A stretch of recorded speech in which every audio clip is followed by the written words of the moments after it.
Nakita mo yung lolo mo? Saan po to? Ilog yan sa likod. Ilog? Masarap maligo dyan. Yak! Sa kanal?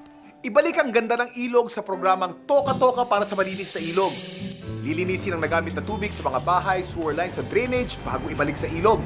Yan ang toka namin. Ang toka nyo, itapon ang basura ng maayos. Ipasipsip ang Poso Negro para luminis sa mga ilog. Anong toka mo?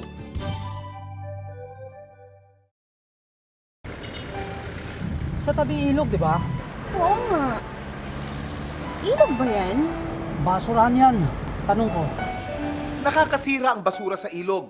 Sa programang Toka-Toka para sa malinis na ilog, lilinisin ang nagamit na tubig sa mga bahay, sewer lines at drainage bago ibalik sa ilog. Yan ang toka namin. Ang toka nyo, itapon ang basura ng maayos. Sumuporta sa local wastewater projects para luminis sa mga ilog. Ilog na. Anong toka mo? Dito ako lumaki, natuto, na in love.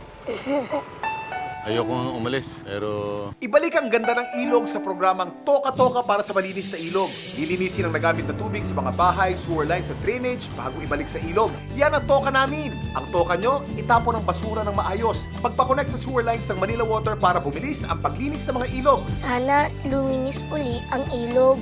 Anong toka mo?